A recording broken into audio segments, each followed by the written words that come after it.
안녕하세요. 자, 여러분 이제 7번째 여러분하고 22년 판례 좀 정리해 봅니다. 뭐 판례가 많지는 않고요. 곧 끝납니다. 곧 끝나고 어, 그래도 이렇게 한번 이 사안별로 또 쟁점별로 아니면 조문과 함께 여러분 이렇게 차분하게 다뤄보는 게 필요합니다. 그리고 어, 그렇지 않으면 이 상법 좋은 판례 그죠? 판례를 따로 좀 정리할 때 또 시간도 걸리고 귀찮기도 합니다. 잘 따라오시고요. 짬짬이 이렇게 활용을 하시기 바랍니다. 자, 이번에는 뭐냐면 기관인데요. 퇴임이사의 자격상실 사유. 퇴임이사. 퇴임이사는 어떤 거예요? 퇴임이사는 원래가 자기 기간이 지나거나 임기 만료되었을 때 우리 퇴임이사로 볼 수 있잖아요. 그죠? 이럴 때 퇴임이사의 자격상실과 관련되는 내용이 하나 나왔는데 한번 보도록 하겠습니다. 아주 음, 중요하다기보다도 그죠? 이론적으로 한번 짚어볼 의미는 있습니다. 자, 사안을 여러분 뭐 꼭 기억해야 될 건 아니지만 사안을 보면 이 갑은요, 2010년 3월 30일 날 제주일보사 이사로 중임된 후에 정관상 임기가 만료됐어요. 그래서 우리 정관상 임기 만료되면 대표이사나 이사는 어때요? 후임 이사가 들어올 때까지 그때까지 퇴임 이사는 임기를 유지하죠. 그죠? 임기라기보다도 업무를 하게 되죠. 그러고 있습니다. 그래서 퇴임 이사와 대표 이사로서의 지위를 계속 유지하게 됩니다. 그죠? 있었다. 이것도 마찬가지로.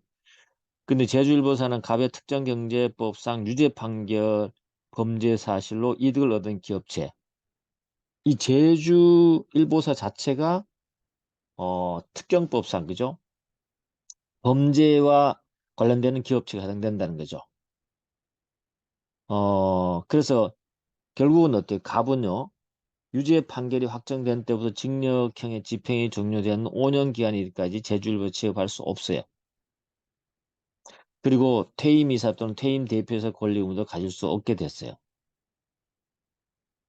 그래서 갑은 퇴임이사로서 이사의 결의에 관여할 수 없고 퇴임 대표이사라 주총의 적법한 소집권자가 될 수 없잖아요. 그죠? 그돼 있기 때문에. 근데 퇴임 이사인 을과 함께 이 사건 이사회 결의를 하고 또 주총회를 소집했다는 거죠. 이 퇴임 이사 지금 특경법상의 유죄 판결 받은 기업체에 해당되는 대표이사 그죠? 이자가 자격이 없단 말이야. 권리도 없는데도 불구하고 이사회 결의 거쳐 주총회 소집했다. 이 주총회 결의가 적법한가? 이 문제거든요. 적법한가? 적법한가? 가보시면 임기 만료 당시에 쟁점을 보시면 이사 정원의 결혼이 생기거나 후임 대표 선임되지 않아서 퇴임 이사 있던 사람이 사실은 왜냐하면 퇴임 이사를 이렇게 두게 된 이유는 이 업무의 공백을 위해서 둔 것이잖아요. 그죠? 둔 것이기 때문에 이런 특경법에 유죄 판결 받았다 하더라도 업무는 해야 되지 않겠나라고 생각해 볼 수도 있겠네. 그죠? 그래서 유죄 판결된 범죄 행위와 밀접한 관련이 있는 기업체의 퇴임이사 또는 어서 권리 의무를 상실하게 되냐면 이 판결이 확정됐을 때 우리 판례는 상실된다 그랬어요. 아무리 퇴임이사고 업무에 공백이 있다 하더라도 이 특경법상이 잘못된 거는 상실된다 이렇게 한 겁니다. 두 번째는 소집 권한 없는 자가 이사의 소집 결정 없이 소집하여서 이루어진 주총의 효력은 어떻게 될까요? 한번 따져보도록 하죠. 관련 조문은 그렇습니다. 뭐 확인만 좀 하죠. 결혼이 생겼을 때 법원 또는 정관에 정한 이사의 원수를 결한 경우는 임기의 만료 또는 사임으로 해서 퇴임한 이사는 새로 선임된 이사가 취임할 때까지 이사의 권리 의무가 있다. 알겠죠? 요거예요. 그리고 이항에 가보면 필요할 때는 법원은 이사, 감사, 기타 청구에 의해서 일시이사라 하죠. 임시이사의 직무를 할 자를 선임할 수 있어요. 아니면 이제 이렇게 에, 기존 퇴임 이사가 계속 업무를 하게 되는 거죠. 그런 조항이 386조예요. 기억해 두셔야 되죠. 조문도 이렇게 같이 해봅시다. 그 다음에 상법 362조 가면요. 이사회 소집은 누가 할까요? 아니, 총회 소집은요. 주총회 소집은 규정이 없는 경우에는 이사회가 결정하겠죠. 이사회가. 그 다음에 이사회 결의는 뭐 그렇습니다. 근데 이사회 결정하는데 거기에 이사회 구성원인 중에서 퇴임한 이사가 있고 특경법상 잘못됐을 때 판결을 받을 때는 그자가 이사회에 참석할 수 있는 권한이 있는가? 이게 문제될 수 있겠죠. 여기 따져갑니다. 여러분 제가 이렇게 판례 사안을 사안 그 다음에 쟁점 관련 조음은 그 쟁점의 해결 그 다음에 사안의 해결 이렇게 주고 있잖아요. 요게 곧 여러분이 사례형의 하나의 답안의 표출의 순서라고 보시면 될 것 같고요. 근거로서. 그 다음에 평소에 판례가 나오는 것도 이러한 패턴과 시스템으로 나온다는 걸 알고 있으면 좋습니다. 그래야 나중에 여러분들이 어디에 활용을 하더라도 도움이 된다 이 말씀을 드리고요.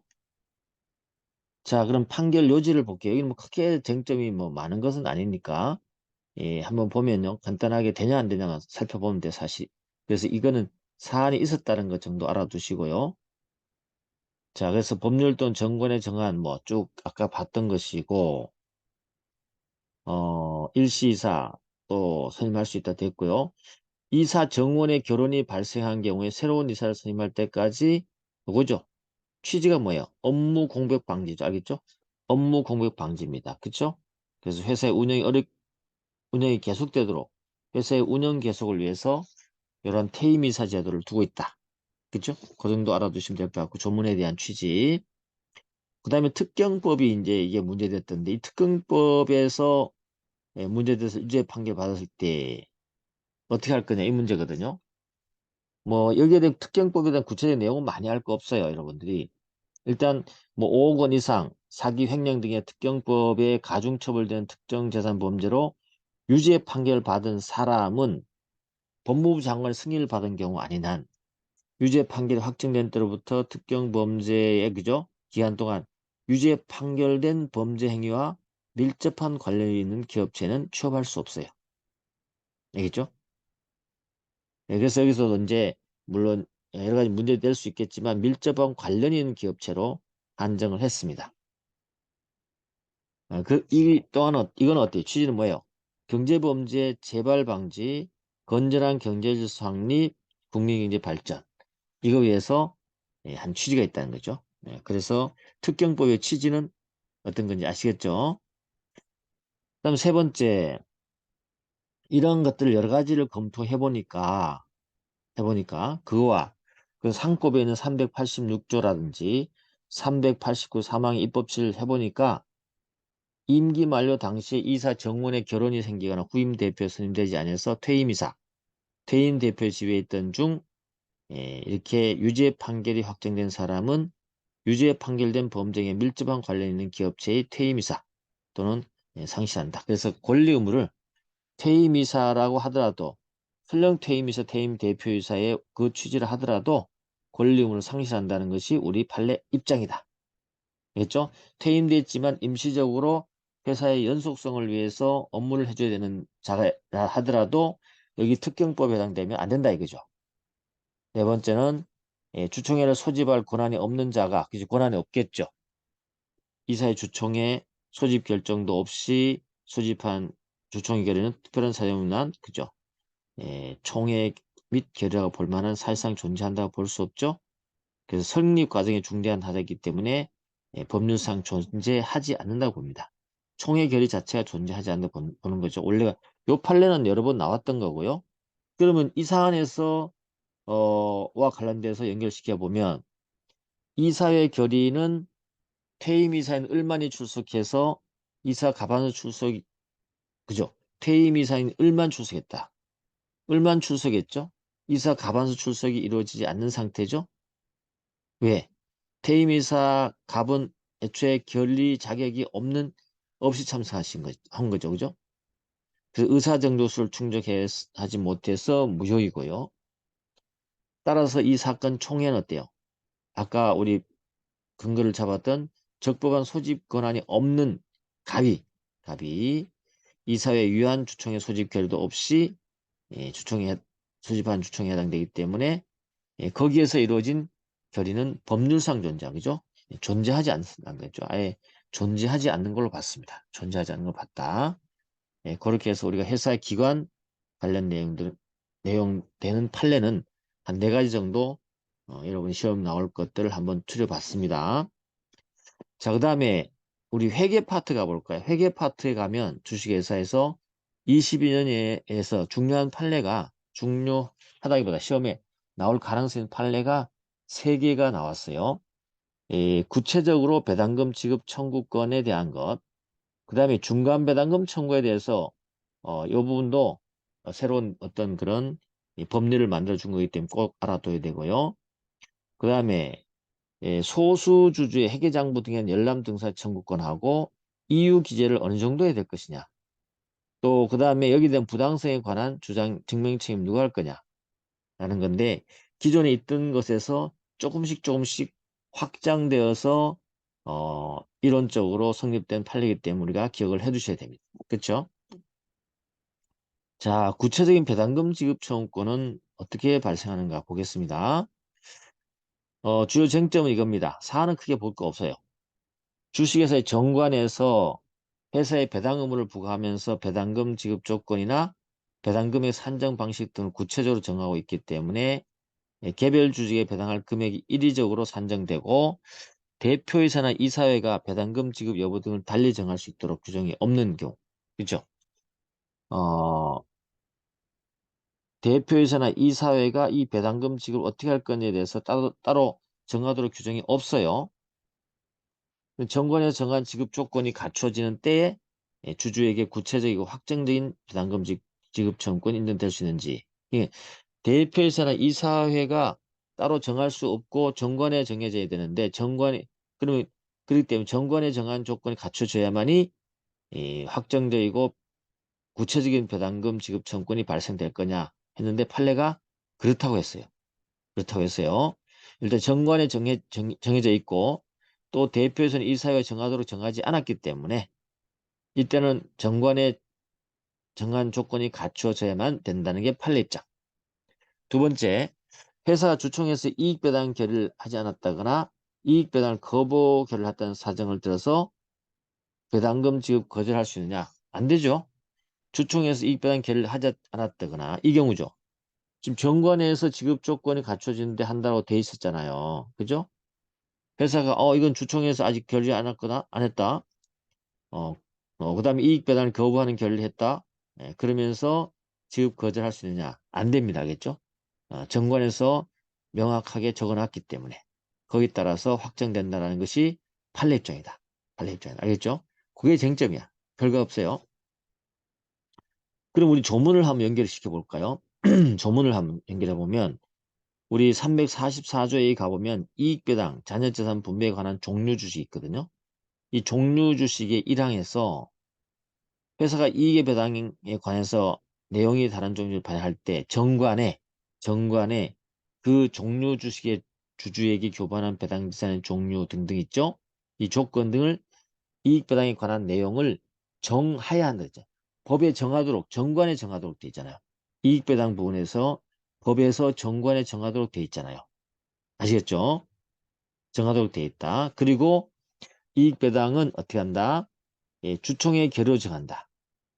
462조에 의한 가면 주총의 결의로 한다. 다만 사사구조에 따라 재무제표를 이사회가 승인할 때는 이사회의 결의로 정한다.